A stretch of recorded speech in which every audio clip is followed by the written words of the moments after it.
बलराम और गोपाल दोनों भाई थे। बलराम चाय की टपरी लगाता था और गोपाल उसकी मदद किया करता था। उनके घर में बस वो दोनों और गोपाल की बीवी सुधा थे। बलराम था तो गोपाल से बड़ा, लेकिन उसने अभी तक शादी नहीं की थी।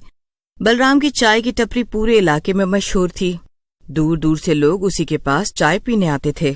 अरे बलराम भैया, हम 5 किलोमीटर दूर से बस आपकी चाय पीने आते हैं। सच बता रहे हैं, अगर सुबह सुबह आपके हाथ की कड़क चाय न मिले तो दिन ही शुरू नहीं होता है। अरे ये तो आप लोगों का प्यार है भैया, वरना मैं तो बस मामूली चाय ही बनाता हूँ। क्या मामूली? अरे बिल्कुल नहीं बलराम भैया, आपके जैसी चाय तो ना आज तक कोई बना पाया है और ना ही बना पाएगा। ये टपरी तो बस आपके नाम से चलती है। बलराम अपनी तारीफ सुन के खुश होता है और फिर लोगों को चाय बना बना कर देने लगता है। लेकिन ये सब सुनकर गोपाल को बिल्कुल भी अच्छा नहीं लगता है। वो बचपन से ही बलराम से जलता था। दोनों भाइयों ने मिलकर चाय की टपरी की शुरुआत की थी, लेकिन लोग सिर्फ बलराम के नाम से ही उनकी टपरी को जानते थे। दिन खत्म हो जाता है और दोनों भाई वापस घर चले जाते हैं। दोनों खाना खाकर सोने चले जाते हैं। क्या हुआ जी, आप कुछ परेशान से नजर आ रहे हैं? आज फिर टपरी पे कुछ हुआ है क्या? हाँ हुआ तो सही, लेकिन कुछ नया नहीं, वही रोज रोज की तरह। बलराम जी, आपकी चाय के बिना तो दिल ही नहीं लगता है वाली बकवास सुनी और घर आ गया। अगर आपको वहाँ पर अच्छा नहीं लगता तो आप कोई दूसरा काम क्यों नहीं शुरू कर देते हैं? इस काम में तो आपको बिल्कुल भी सम्मान नहीं मिल रहा है। ऐसे मुझे बिल्कुल भी अच्छा नहीं लगता है।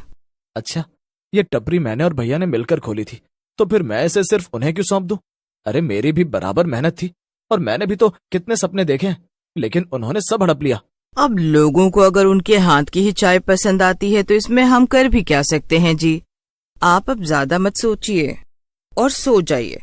इतना कहकर सुधा तो सो जाती है, लेकिन गोपाल रात भर जागता रहता है। उसे समझ नहीं आ रहा था कि वो अपनी पहचान कैसे बनाए। अगले दिन सुबह सुबह जब बलराम गोपाल को उठाने आता है तो वो देखता है कि गोपाल पहले से ही तैयार था। अरे वाह, आज तो तुम समय से पहले तैयार हो गए गोपाल। क्या बात है, आज कुछ खास है क्या? हाँ भैया, आज मैं चाय बनाना चाहता हूँ। अरे वाह, देख रही हो सुधा, आज गोपाल हम दोनों को चाय बनाकर पिलाएगा। नहीं नहीं भैया, यहाँ घर पे नहीं, मैं आज टपरी पे चाय बनाना चाहता हूँ। अरे मगर ऐसा अचानक से क्यों? गोपाल देखो, लोगों को मेरे हाथ की चाय पीने की आदत है, पता नहीं उन्हें तुम्हारी चाय पसंद आएगी भी या नहीं। भैया, हम दोनों ने मिलकर ये काम शुरू किया था और मुझे कभी मौका ही नहीं मिलता है अपना हुनर दिखाने का। हम एक बार कोशिश करके देखते हैं। जब तक लोग मेरे हाथ की चाय पियेंगे नहीं, तब तक हमें पता कैसे चलेगा कि उन्हें चाय पसंद आई या नहीं। ठीक है, मैं तुम्हें एक मौका देता हूँ गोपाल। अगर तुम्हें लगता है कि तुम ऐसी चाय बना सकते हो जो लोगों को मेरी चाय से भी ज्यादा पसंद आएगी तो ठीक है, लेकिन ध्यान रहे तुम्हारे पास बस यही एक मौका है, इसे जरा अच्छे से इस्तेमाल करना। बलराम की बात सुनकर गोपाल और सुधा दोनों बहुत खुश हो जाते हैं। गोपाल खुशी खुशी बलराम के साथ जाता है और चाय बनाना शुरू कर देता है। रोज की ही तरह थोड़ी ही देर में दुकान पे कई लोग आने लगते हैं।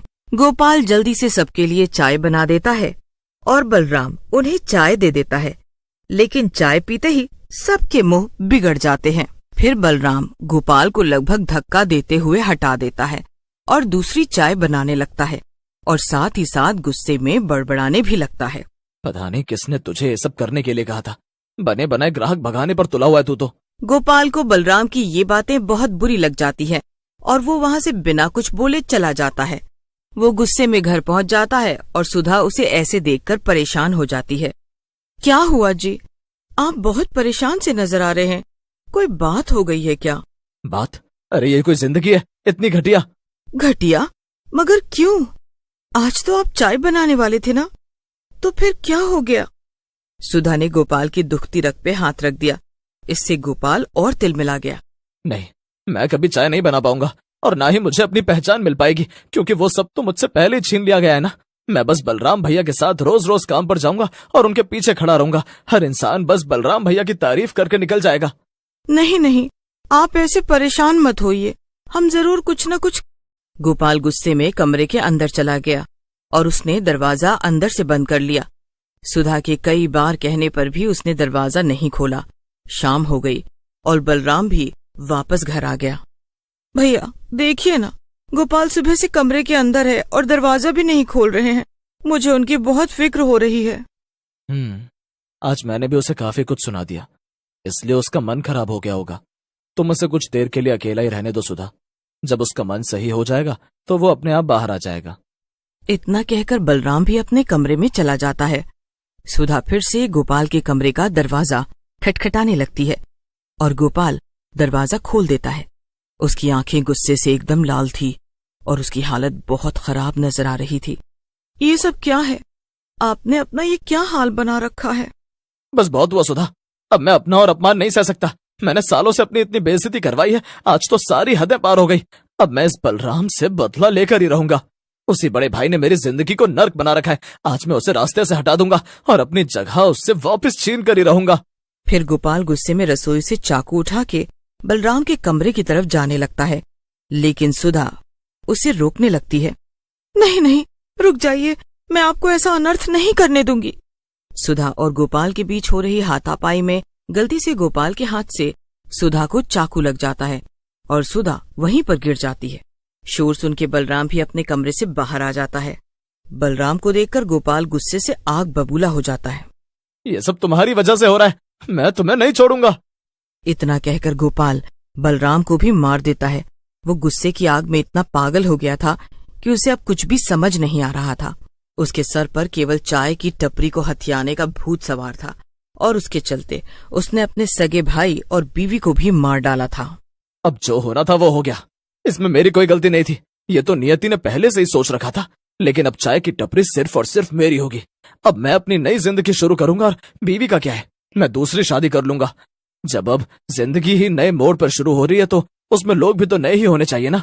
अगले दिन से गोपाल बलराम की जगह चाय बनाने चल दिया, लेकिन जैसे ही गोपाल ने चाय बनाने के लिए बर्तन उठाया, उसे ऐसा लगा कि किसी ने उसका हाथ पकड़ रखा था।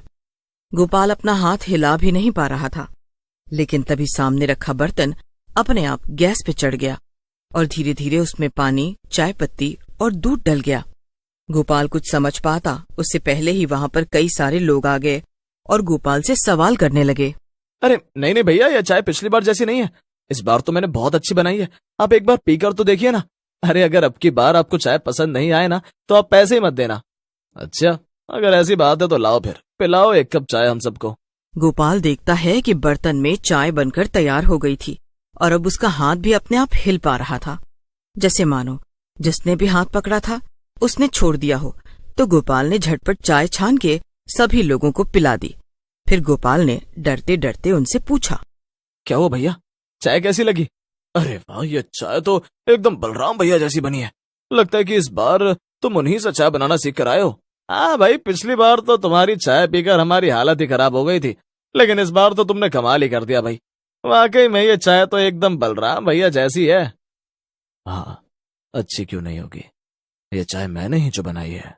सभी लोग बलराम के भूत को देखकर हैरान हो जाते हैं। अपना काला चिट्ठा सबके सामने आते देखकर गोपाल घबरा गया और वहां से भागने की कोशिश करने लगा, लेकिन तभी किसी ने उसका हाथ पकड़ लिया। गोपाल ने पीछे मुड़कर देखा तो वो हैरान रह गया। पीछे सुधा खड़ी थी और वो भी एक चुड़ैल में बदल गई थी। कहाँ भाग रहे हो?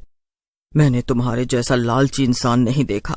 तुमने अपने लालच के चलते अपने सगे भाई और फिर अपनी बीवी को भी मार दिया और अब तुम यहाँ से भाग रहे हो। तुमने क्या सोचा था कि तुम हमें मार के खुशी खुशी अपनी नई जिंदगी जियोगे? नहीं, तुम्हें अब तुम्हारे कर्मों की सजा मिलेगी।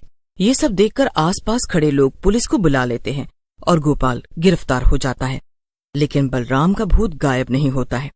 उसकी चाय की टपरी अभी भी वहीं लगी हुई थी और लोगों का मानना था कि अक्सर वहां आधी रातों में आकर वो चाय बनाया करता था।